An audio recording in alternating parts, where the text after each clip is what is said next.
our police, please. I need to say this. Yeah. I'm telling you that our police, these guys are very efficient.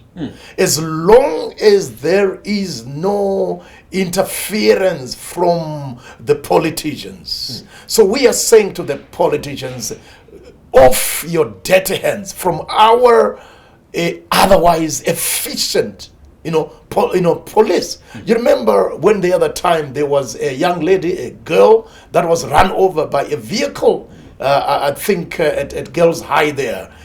Within a week's time, they caught up with the perpetrator somewhere in Polokwane. This is the record of our police. The other time, I think there was a shootout in Chivu.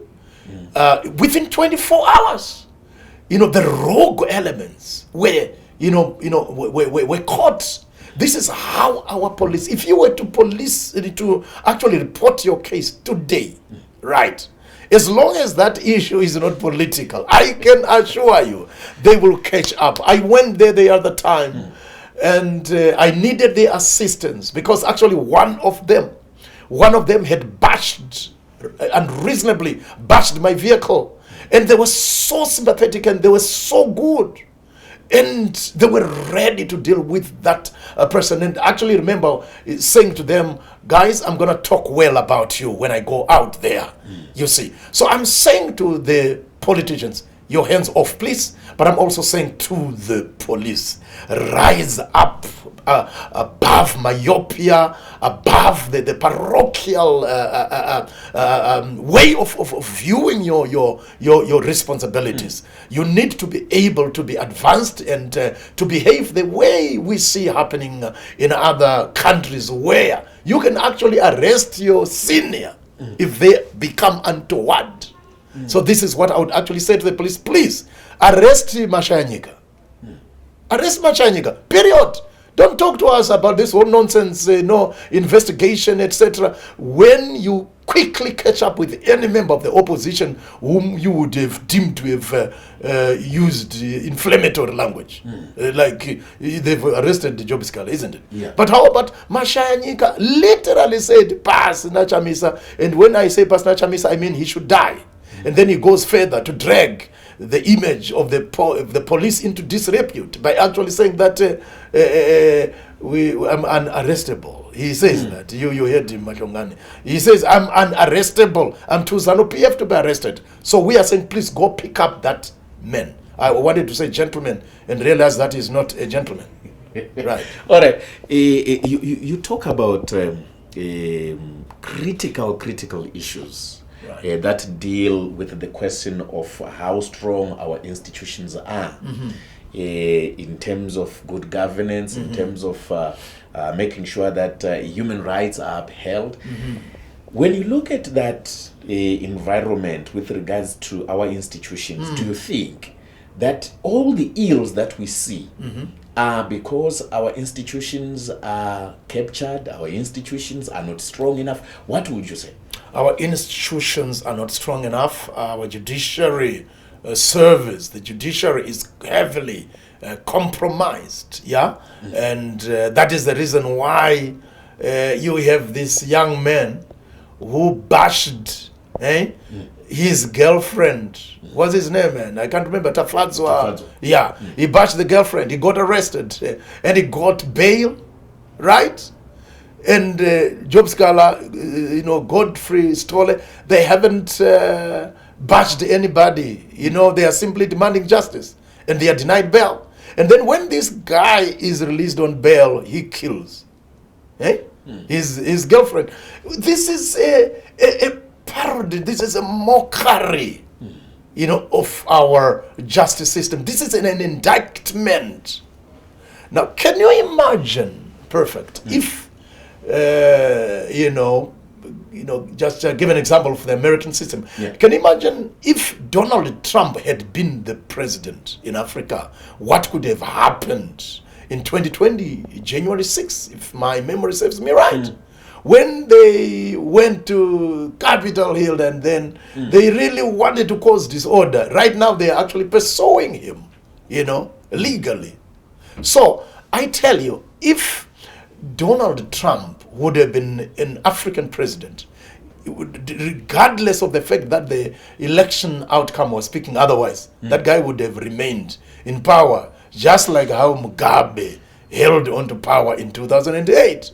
But because the American system, their institutions are strong. Now, I'm not saying that Americans are perfect in every regard, but I can assure you that the guy that killed George Floyd, that guy has already been sentenced. You understand what I'm talking about? Yeah. But the one that killed Levison Mue, I don't even know whether you know him, around the very same time of the Black Lives Matter, that guy who killed Levison is free, is not arrested.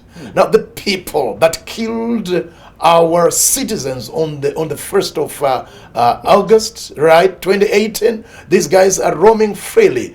And then this other guy, is the Minister of Home Affairs, stupidly gave a notice that those people that killed will be arrested next year. That's hogwash.